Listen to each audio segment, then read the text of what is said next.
Hey, Legal Rebels, this is Tom Martin. I'm the founder of LawDroid, and this is my podcast, LawDroid Manifesto, where I interview legal innovators about how they do what they do. In this episode, I interview Karl Seelbach, a seasoned litigation attorney and co-founder of Skribe.ai, an AI-powered and cost-effective alternative to court reporting agencies.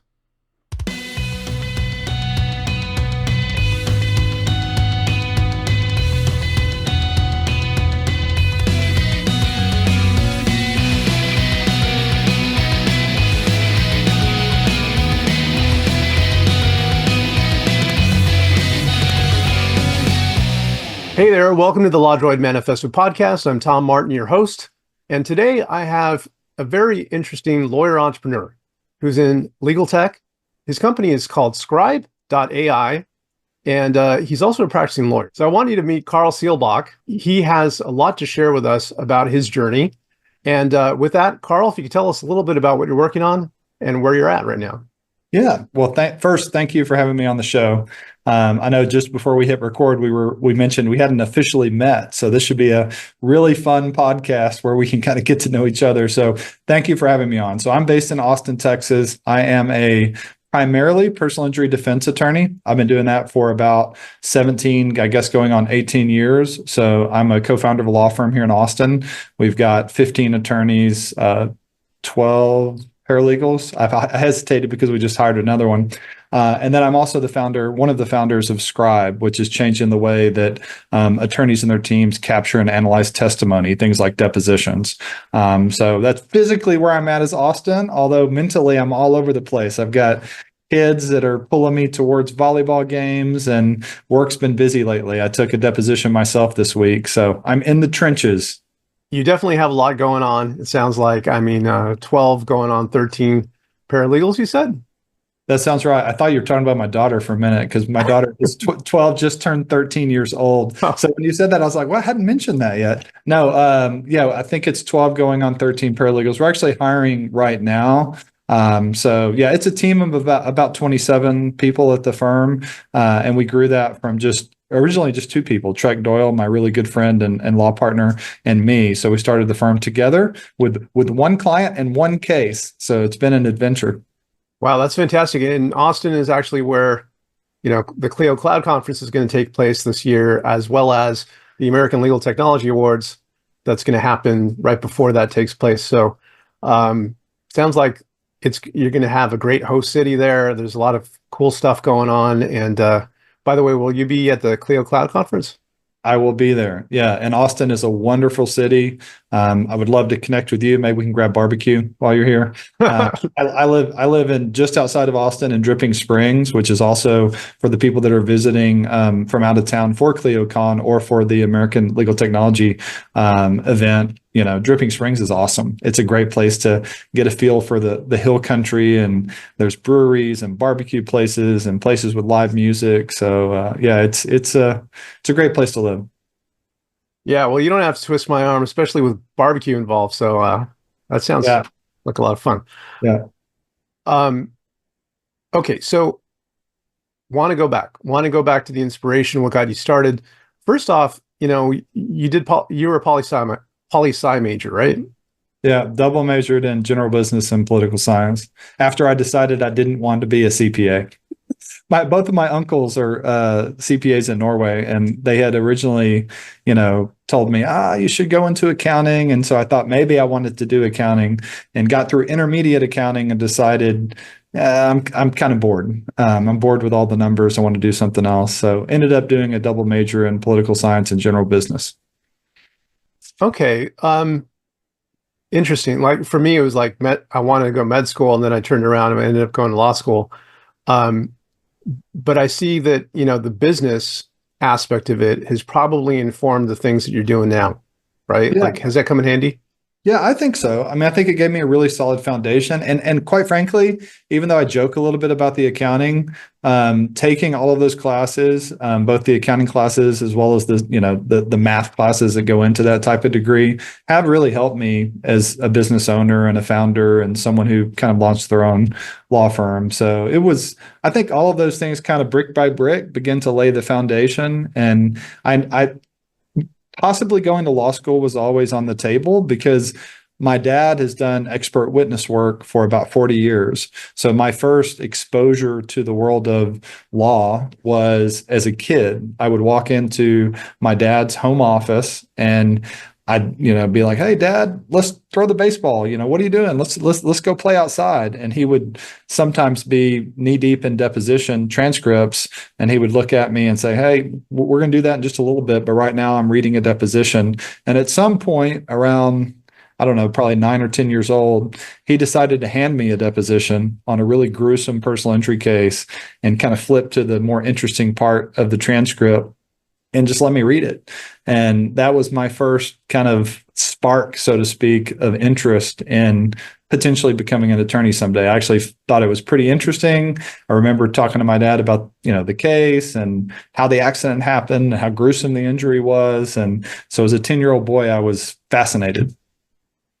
Well, that's an interesting organic introduction to it, and I could see how that would lead to some curiosity about it. And tell me a little bit about what it was like in law school. Like once you got into law school, you had the early exposure to business, poli-sci, and also like the accounting mindset from your family. Yeah. Going into law school, did it feel like a completely different world? Like, how was that experience for you? So for me, I had what I would consider the good fortune of getting some really good advice when I transitioned from undergrad to law school. So one of the years when I was in undergrad, I did an internship with a law firm in Nacogdoches, Texas. Fairchild Price, Thomas and Haley. A guy named Russell Smith is who I was working with. And I remember I did all sorts of crazy stuff for them. We can get into that if you want to, but I was kind of the gopher. I did a little bit of light research, a little bit of file organization. Anyway, it was a really fun position, and the attorneys were great to work with, and they gave me a glimpse of what life inside a law firm could look like. But I remember him telling me, "Hey, when you go to law school, you've got to buckle down. Like you've got to put on blinders, nose in the book, study, study, study, study." And he emphasized that, the grades that you make in law school can have such a major impact on the first job that you land out of law school.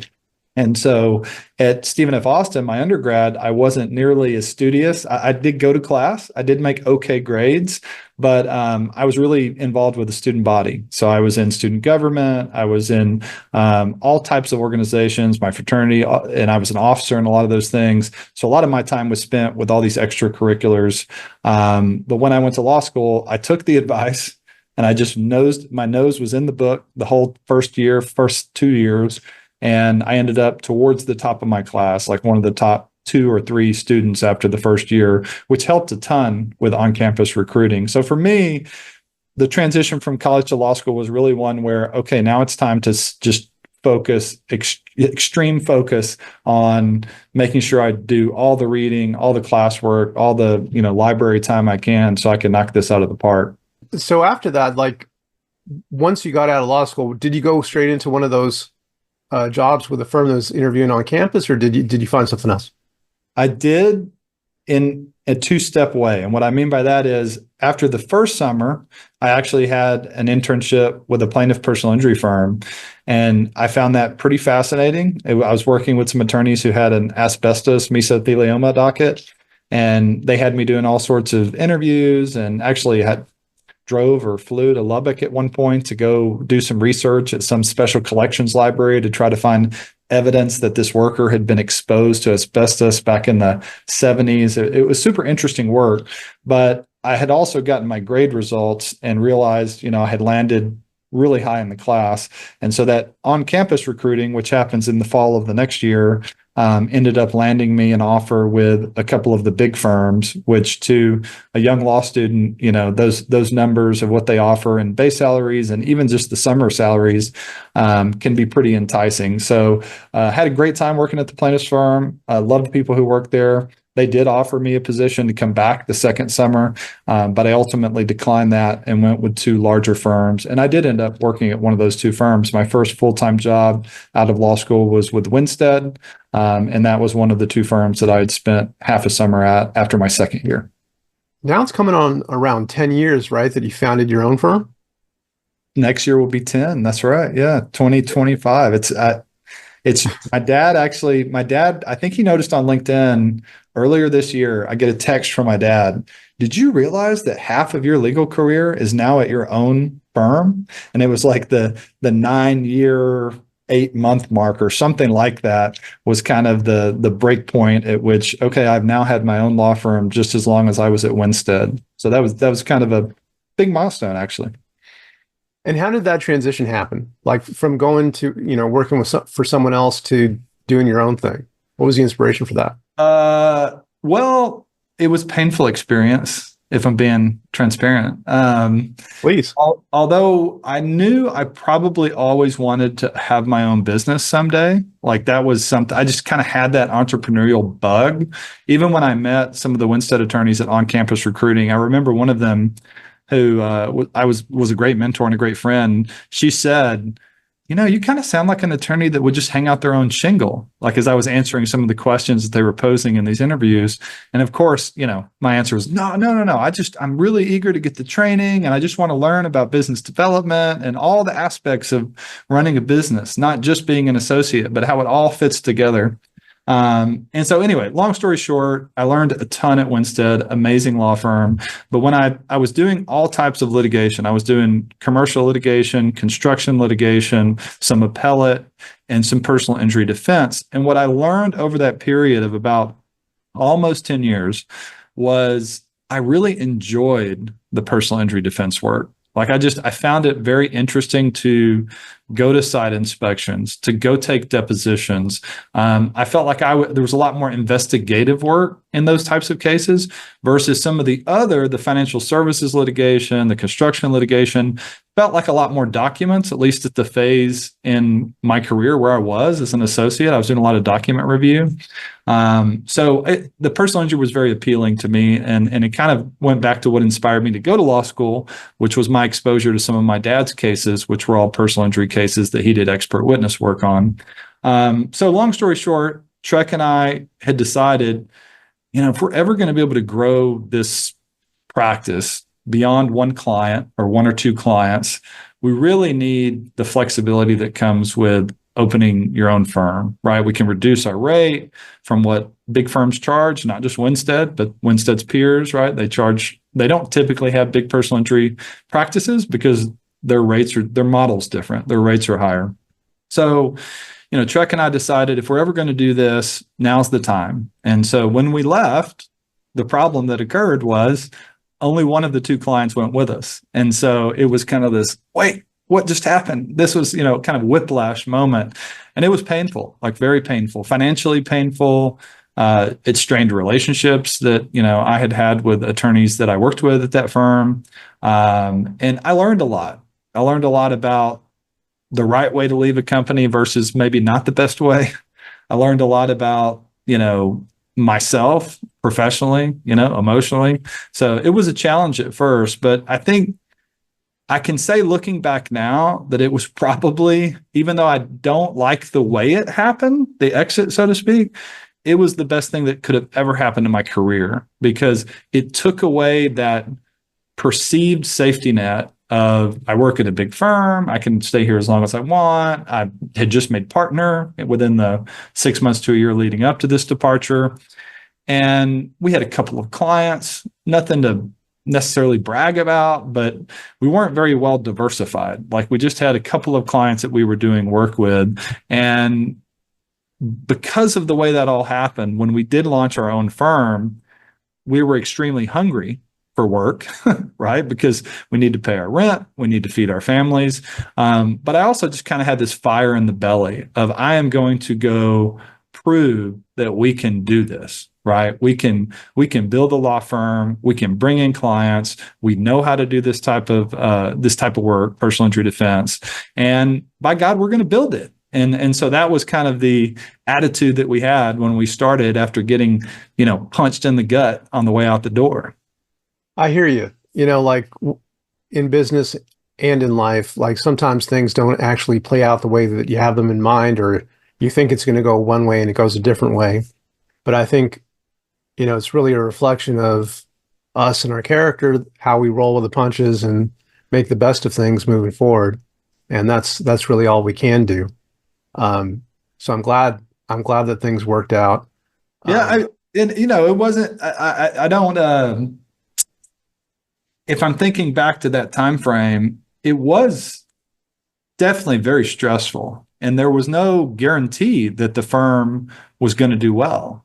And there were absolutely nights that I laid in bed and thought, man, I should just go get another job at a law firm, or maybe the Texas Attorney General's office, or maybe go in-house and take a position. I mean, there were other opportunities that I could have chased that would have been uh, more comfortable options, right? And certainly kind of filled that immediate need for having a full-time salary again, having the stability that comes along with that.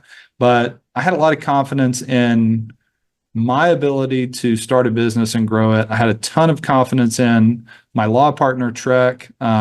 He's one of the smartest attorneys, if not the smartest attorney I've ever worked with. And so we just felt like, even though it didn't go exactly as planned, we're going to take this swing and we're going to see what happens. And we've been very fortunate to grow the team. We have now over, I think, 35 institutional clients, including a ton of Fortune 500 clients that send us repeat litigation across the state of Texas for personal injury. So, it's been a fun ride. It hasn't been easy, but I wouldn't have it any other way. Easy can be boring. So sometimes I like a challenge. Yeah. Easy can be boring. And one other thing is that, I'm sure you've seen this illustration that comes up when people talk about entrepreneurship, but there's that picture where they talk about success and they have A and B and they show a straight line Right. about what it is ideally, but in reality, it's just like this jagged thing that goes all over the place until you end up in the right direction. And that's just, it's how things go. But obviously you've been growing like gangbusters. And did that lead, by the way, to the idea for Scribe? How did that, because, you have a lot going on just with the firm and a lot of growth and good stuff. Right. How did Scribe fit in there? Yeah, no, it's a great question. So I've always been passionate about technology and about leveraging technology kind of in every aspect of my life. When I first started practicing law as a first year associate at a big firm in Houston, I walked in the door and was trying to explain to my senior legal assistant, who was probably in her late 60s, that we needed to digitize my files and that was going to be a good thing and that it made sense to go paperless. And, you would have thought I was an alien and that this was just a horrible idea and that I was some crazy young, law school graduate who didn't know what I was doing. But, I've always embraced change and embraced technology when it can help me do my job better. And so, the inspiration for Scribe for me came from taking and defending hundreds of depositions. So, Scribe, so I'll kind of explain what that means. For me, I always wondered why taking a deposition and getting back the transcript and the video was such a slow, cumbersome, and expensive process. So, I would go to these depositions. That back then, this was obviously pre-COVID. We were in conference rooms. The videography equipment would be set up, almost look like a 1980s movie set. And then, we'd have a court reporter there typing away at the stenography machine. And the deposition would end, and I would have to wait weeks, usually weeks, to get a copy of the video and to get a copy of the transcript. And then when those things finally did come in, they were very disjointed. Like the video would be back then on a DVD or a thumb drive. Now they typically are just sitting on a file repository. And the transcript would come in paper and USB drive. Now they come just in an email on a PDF.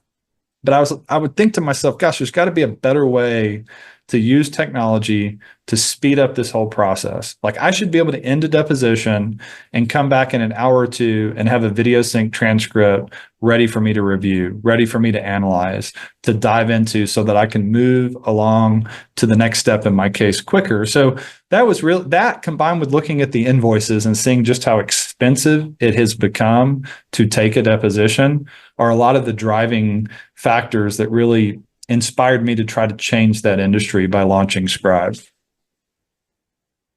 Well, that fits together, makes a lot of sense. But one thing I do want to ask you about before we go into the particulars of Scribe, going back, okay, I understand like that you've always kind of had a bug for technology, but what was your first experience with technology? Like what started that? Was there something that kind of Yeah, clicked for you when you were a kid?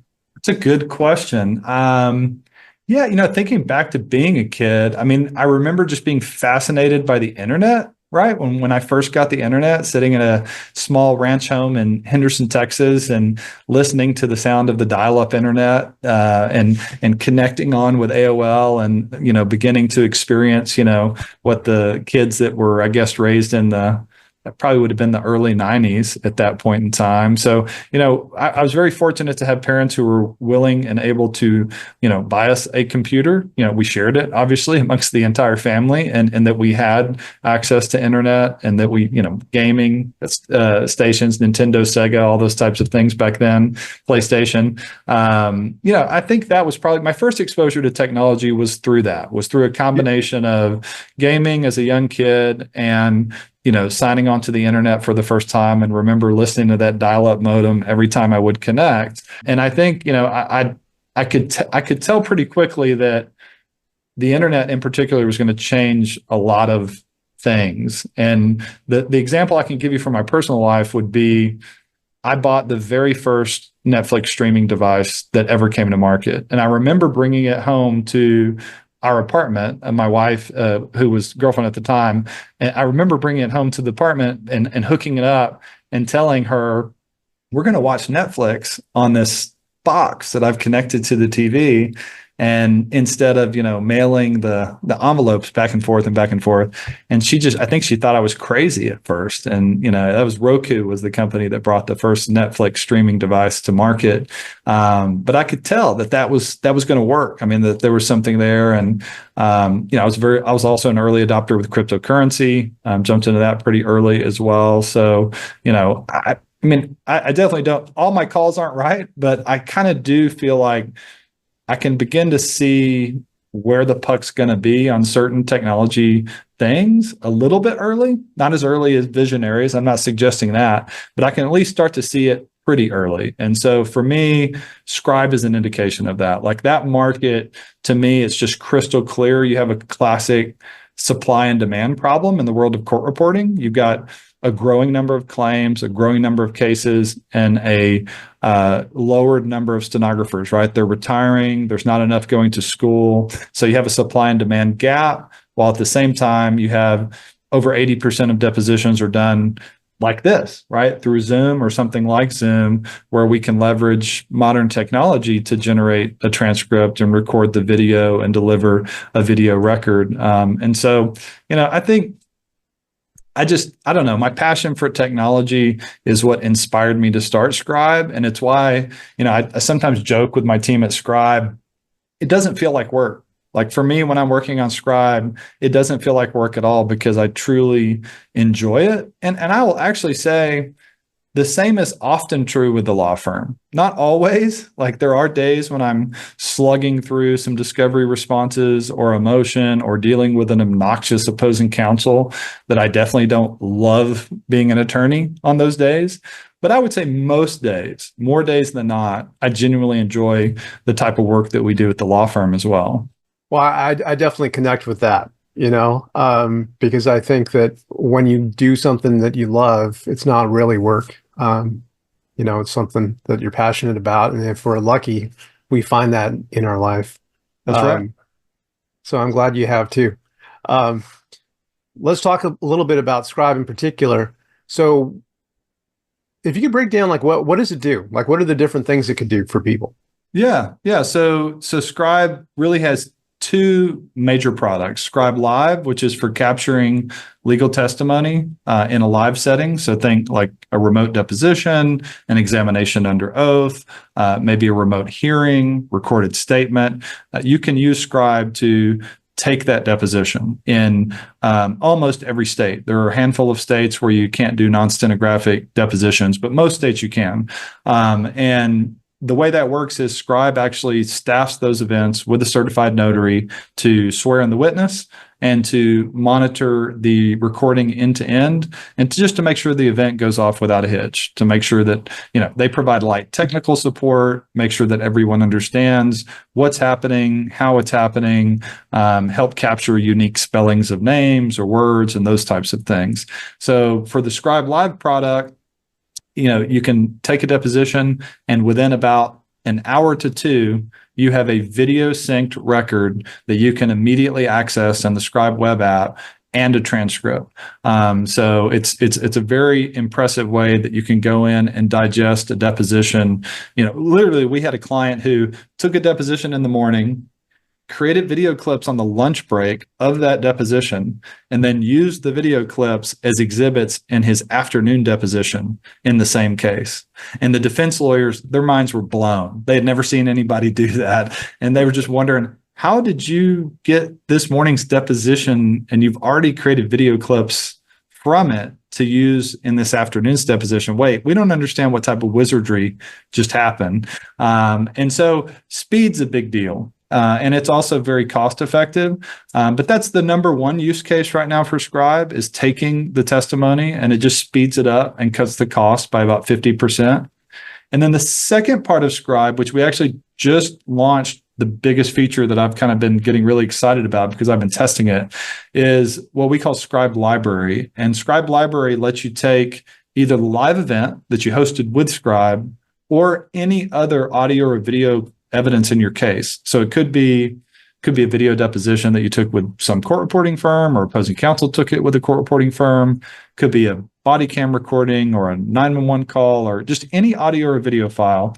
You can upload that into Scribe, get a transcript in minutes, and then you can have an AI-powered analysis and chat with that video deposition or that audio or video evidence. So you can begin to summarize it. Every response that the Scribe AI provides is backed up by a synced video clip. And a lot of times it'll be multiple clips where it's actually created a shareable video clip of the testimony that supports the answer. So it's a very cool way to interact with your deposition media and your other evidence. Wow, I can see how that could be really, really useful and powerful. I just used it myself I was finishing up a report for a deposition I took on Tuesday, or was it Wednesday? Gosh, this week's been a blur. And it was a long deposition, 6-hour deposition. And I was able to leverage the Scribe tool to really expedite the summary as well as the video clips. Obviously, I treat it as a great first draft. But to be able to take it and prompt it on key issues in that case, whether it was medical causation or the witness's prior employment history or what they said about their lost earning capacity, I was really able to get a tailored summary, exactly what I needed to convey to my client, and then drop that into my report with video clips that they could then watch the video. Literally they could click a link in my report and their browser opens up and it plays the corresponding testimony. That's so compelling because, a lot of times you're just describing it to your client, and that's a challenge too, finding the time to be able to have that conversation and go through everything, and then having, the notes to remember to go through everything. But if you could actually have that so that it's clear and they can see it firsthand, I think that's a really great way too. And I'm sure you've talked about this, but like in terms of communicating value to your clients, which is a hard thing sometimes to do. Yeah, you hit the nail on the head. I mean, again, I founded Scribe, A, because it's a passion of mine, technology just in general, but B, I founded it selfishly to solve real world problems that I'm having, to make my job easier as a litigation attorney. And so for me, a lot of times when I'm going to a client and I'm trying to get settlement authority on a file, it's one thing to tell the client, here's how this witness testified, here's how I think they might perform in front of a judge or a jury or an arbitrator. It's an entirely different thing to be able to show them and let them watch that witness testify on the key issues. Let them watch the witness in some of these cases break down emotionally because of how big of an impact this has had on their life and how much pain they're in. And sometimes, there's certain things you just cannot convey in black and white text on a page. And I think, one of the reasons that Scribe exists, and one of the things that Scribe stands for, is the concept that video really is the most powerful form of evidence. And attorneys have historically underutilized video evidence because it's been a pain in the butt to deal with. It's been difficult and expensive to work with video. And so one of the things that we really have solved, and now it's just a matter of educating and showing people, it can be simple to put video in your brief and your report and your settlement demand, and we're starting to see it. We have attorneys who have filed motions for summary judgment that now have video clips embedded in them. I have good friends on the plaintiff side of the bar that are sending demand letters that now have video embedded in the demands. And so I think making your work product more interactive and more persuasive is very important. And, I think the first time I ever did anything like that was not as a tech founder, it was a law firm associate. And I remember the first time I did it, one of the partners was like, "Whoa, I've never seen anybody do that before." And it was just, to a techie like you, it's simple. It was just putting a hyperlink on the case so that when someone read the brief, they could click it and it would open up to that case, right, in their internet browser. But this was 15 years ago, so, a lot of, now that's very common, but I think we can now begin to do that with other forms of evidence, video. I could see a future where briefs become fully interactive. Not only do you have the video embedded in them and the case law one click away, but you begin to have all of your exhibits, your photographs, whatever the evidence is in the case, embedded in a way where the judge never has to deal with exhibit binders or go search for the testimony. I mean, I think the future of the way litigators practice is rapidly changing, and AI plays a big role in that. But I also think packaging it up in a way that makes it really simple to digest is extremely important. Well, one thing that comes to mind when you're describing it is I'm just thinking how it's been received by, like, what do judges think when they get a motion that has a video in it? Like, I could see them being open to it, saying like, okay, this is great. Or on the other hand, they might feel that it's too much. I think it depends on which judge you ask, so I think you're going to have some old school judges who may or may not like it, depending on, I say old school. I will say that one of the judges in Texas who openly embraces changes around technology is an older attorney who's, I want to say it's a Texas Supreme Court justice who serves on the Rules Committee. I'm blanking on, it may be an appellate judge. I don't personally know this judge, but someone was telling me recently that he loves technology, even though he's like a 75-year-old attorney or something like that. He sees the potential that it has to make access to justice, more affordable and improve the way that attorneys work. So to answer your question, we talked to about 200 attorneys when we were in the development phase of Scribe. And of those 200, about a dozen were judges. And when we run these scenarios by judges, hey, what do you think if you could read a motion or a brief, and instead of attaching hundreds of pages of deposition transcripts, there was just a link that you could click and you could just watch a highlight reel of the key testimony. And it was really interesting to watch them process that, because the initial gut reaction was, I'm not sure about that. And then you could see as they thought about, well, does that mean I would get to see the witness? Yes. Well, does that mean I could just watch the testimony and not actually have to go dig for the transcripts to make sure that the attorneys are being honest in the way they're representing, right, in their briefing, what the witness actually said? I could just sit back and grab some popcorn and watch the testimony? Yes. And one of the judges, I remember, began to smile and say something along the lines of, well, then I would love that. That would make my job easier. I could actually also maybe weigh the credibility of the witness a little bit. How do they come across when they testify?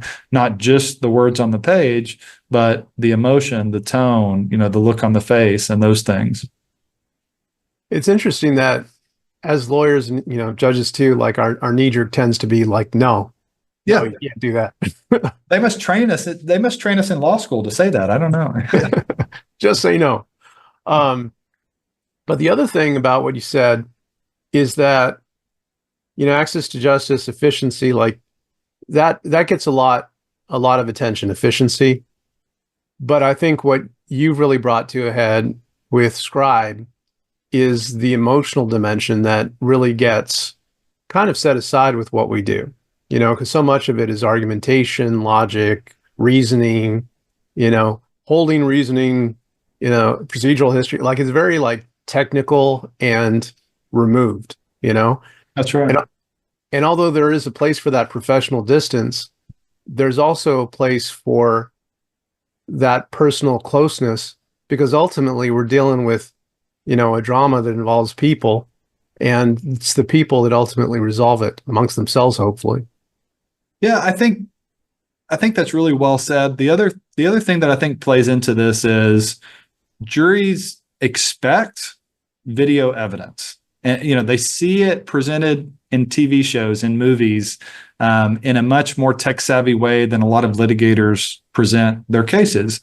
And I think we're at a point where if you just take a step back and think about how the world consumes information, it's video. I mean, it's short form video content on LinkedIn, on Instagram, on, pick your social media. I mean, we get so much of our news, so much of our information through video. So I think taking that reality that we live in and leveraging it in your professional practice, and for litigators like me, being able to actually use the video in your cases, in your mediations, in your hearings, in your reporting, I think it will just automatically make your work product more engaging. And I believe at some point it will be expected as it becomes more and more common. Hey, where are the video clips from that deposition? I would like to see this witness, right? Some of these cases are big cases. Imagine being an in-house counsel or a risk adjuster and being asked for $1 million in settlement authority without ever laying eyes on the witness. That happens every day, right? Like in today's world, that happens every day across the nation. I think we'll get to a point where both through advances in technology like AI, but also just through people's expectations of what quality work product looks like, I think we'll get to a point where those in-house attorneys and risk adjusters and all the different roles, they will expect a much more polished, interactive package that is sent to them that includes video clips of the key testimony, the key evidence one click away, and eventually apply AI analytics to those things and have recommendations that aren't only based off of the attorney's experience or the law firm's experience, but that are also tapping into, case law results, other, trends across jury verdicts, to where people can make more informed decisions. Ultimately, that's what it boils down to. It's providing that human connection component that you mentioned and helping people make a more informed decision. Well, you got me on board. Like I love the efficiency. I love the humanity of it, and that it leads to better outcomes.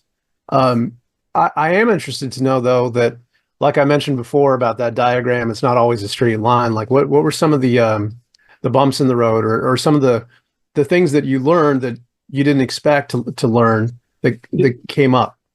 Yeah, well, we already talked about some challenges with the law firm, so I assume you mean Scribe, probably. Yeah, from Scribe. Yeah, so because there are bumps in the road, and I think any entrepreneur that says otherwise is either extremely lucky if they really didn't have any bumps in the road, or maybe really not shooting you straight. And so, bumps in the road on the Scribe side of things, it's probably, for people that are serial entrepreneurs and have done it again and again and again, they probably have learned this lesson themselves, and that is over engineering your MVP, your minimum viable product. And so what we did in hindsight, it was a learning experience. We learned a ton from it, and we probably came out of the other end better for it. But in hindsight, we could have gotten to market a lot faster if we hadn't have tried to build so many things. So we were trying to build almost like a turnkey replacement for Zoom originally, thinking that, we need to have it maybe powered by Zoom, but a more custom interface that has, breakout rooms for this and maybe, different things that maybe mimicked a courtroom or mimicked a deposition room. And ultimately, attorneys didn't really need or want all of those things. And it became pretty clear pretty fast that we were beginning to overbuild the MVP, and that, the advice that we probably just didn't listen to well enough was get something to market that someone is willing to pay you money for, and then iterate, get more feedback from the customer, iterate again, right? I mean, there's nothing like having real paying customers to help chart the course of your company. And so that was a bump in the road for us. We spent a fair amount of time and a decent amount of money trying to build something that was going to be pretty comprehensive end to end, but that ultimately we decided to shelve and do a more streamlined version so we could get a product to market. Yeah, ship early, ship often. Right. Ship early, ship often. Yeah, that's right. Ship early, ship often. Yeah, I mean, it's the best way to get it out there so you can get feedback, make it better, tune it into what people actually want.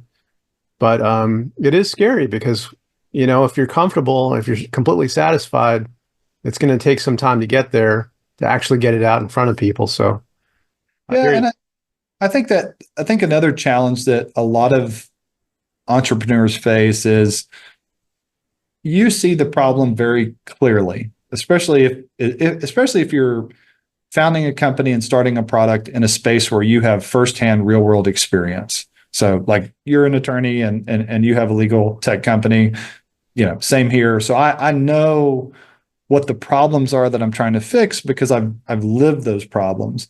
But that can also sometimes give you a little bit of tunnel vision because you're seeing it through the lens that you view it through, and you got to make sure that you're not drinking too much of your own Kool-Aid along that journey.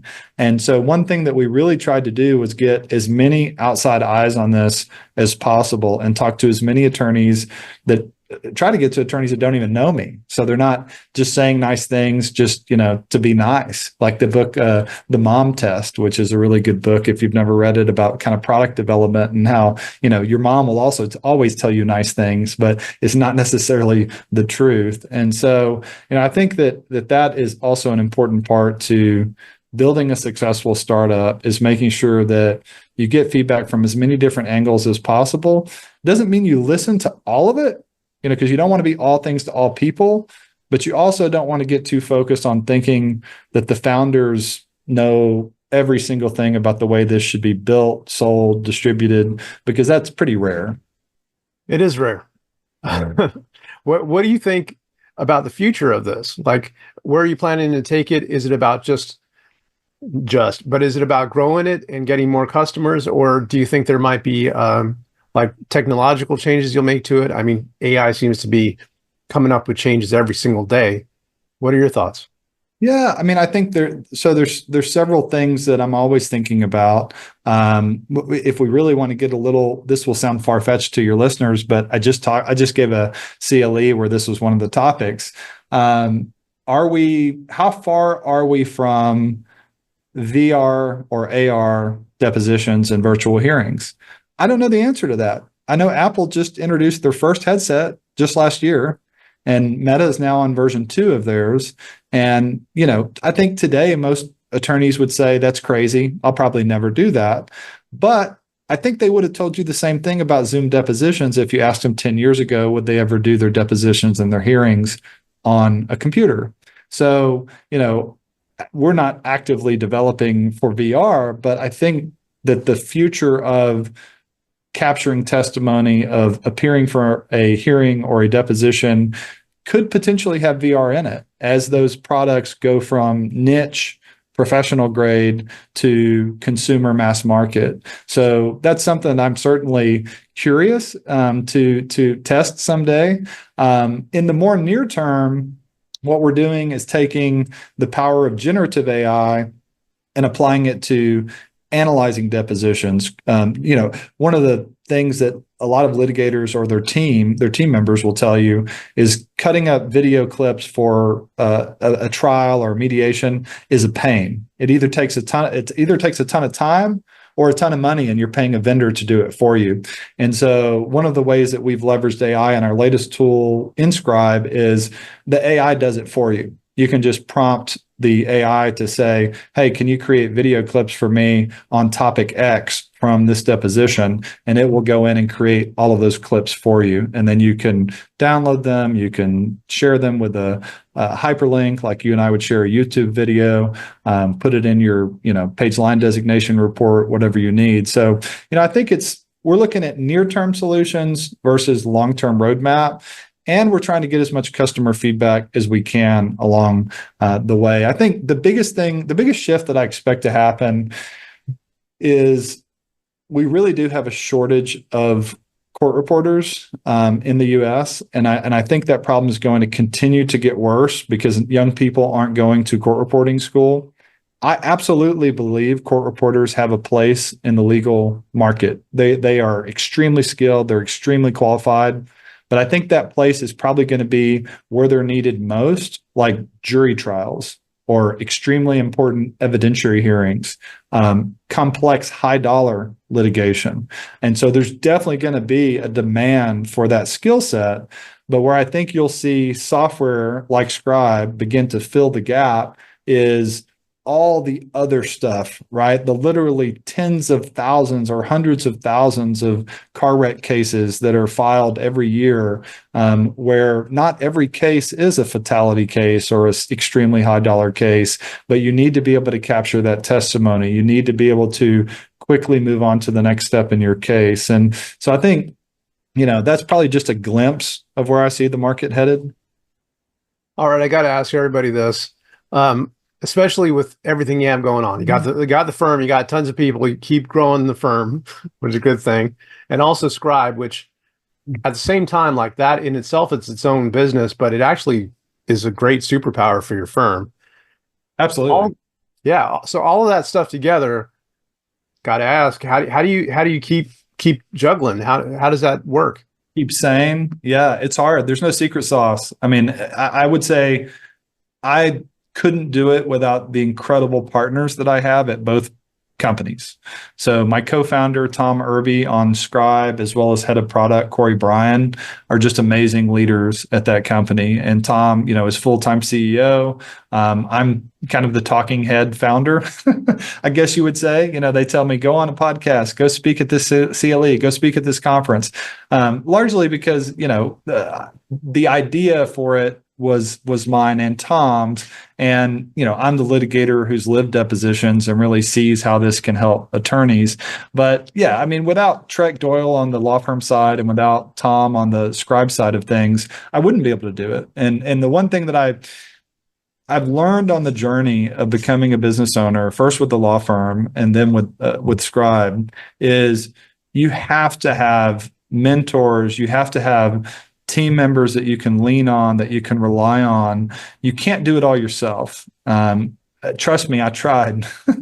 I tried when I first started the law firm to do so many pieces of that myself, and not, everything from IT to HR to payroll to everything it takes to run a business. For the first several years of the law firm, I wore all of those hats. And I finally had a business coach who gave me some really great advice. And it was really similar to kind of the who, not how philosophy, which is, if you have a lot of really good ideas, and a lot of times people's default thinking or their response internally is, how can I do that? How am I going to make that happen? How can I accomplish that big goal?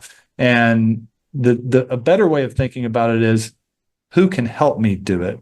Or who might even be able to do it for me, right? And so you can begin to amplify your potential reach if you can get partners and team members and employees and consultants who can help you do those things. And then obviously what really keeps me grounded, in addition to all the team members, is my wife, my two beautiful daughters, getting away from work and watching volleyball and basketball and travel and doing other things. Because as much as you love legal tech, and as much as I love legal tech, it's not the number one priority in my life. The number one priority in my life is my family.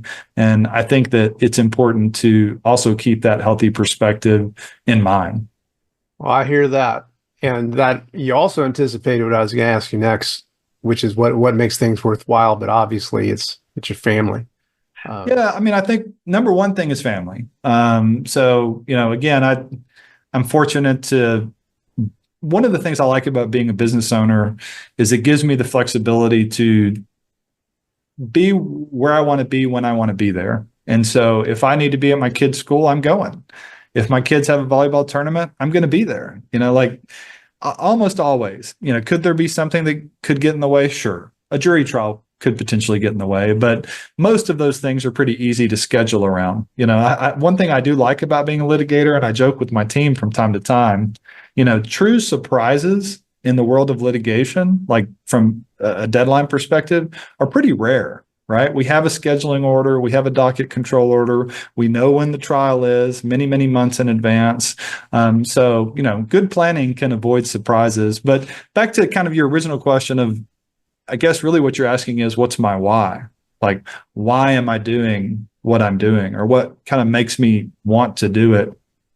And the number one reason is family, but the number two reason, and I think I finally came to this realization over the last year or two, and it was interesting because it overlaps with both the law firm and with Skribe, and it is a desire to find the truth in every case. Like, that's what keeps me ticking on my personal injury defense docket, is like, what is my mission? Well, my mission really is to uncover the truth of what happened and find out what would a fair outcome be. And so for a lot of the cases that I'm handling, it's whose fault is it really, right? Who caused this accident?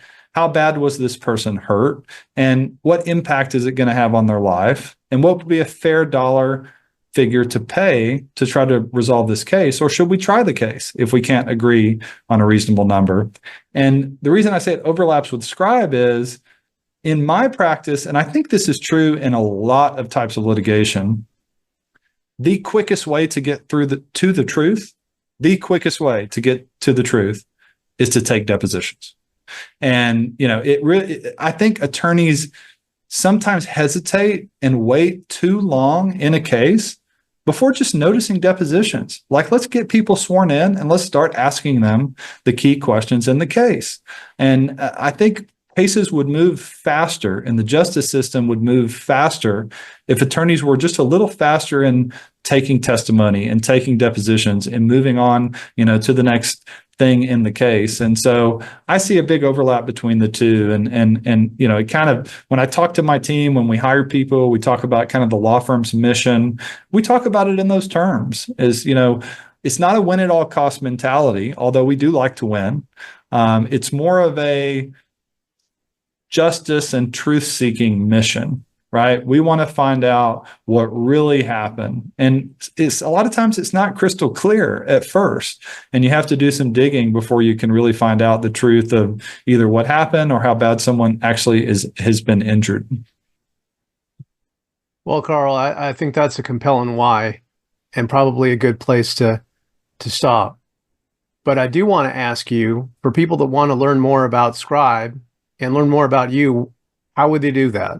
Yeah, so email me at Skribe.ai, Karl with a K and Skribe with a K. And anyone who's listening, I'm happy to share two things with you. One, a big discount off your first use of Skribe if you want to try it. In fact, I can even set you up with a free trial. And two, we have sample deposition notices across every jurisdiction for doing non-stenographic depositions through Skribe. If you'd like a sample deposition notice, just shoot me an email. I'm happy to share that as well. Sounds great, Karl. And I hope to see you in Austin. I look forward to it. And thank you all for watching. You've been watching the Law Droid Manifesto podcast. Look forward to seeing you next time. Thank you so much for watching the latest episode of the Law Droid Manifesto podcast. To keep in the loop about upcoming episodes, please subscribe to Law Droid Manifesto and you'll get notified. Thanks for watching. See you next time.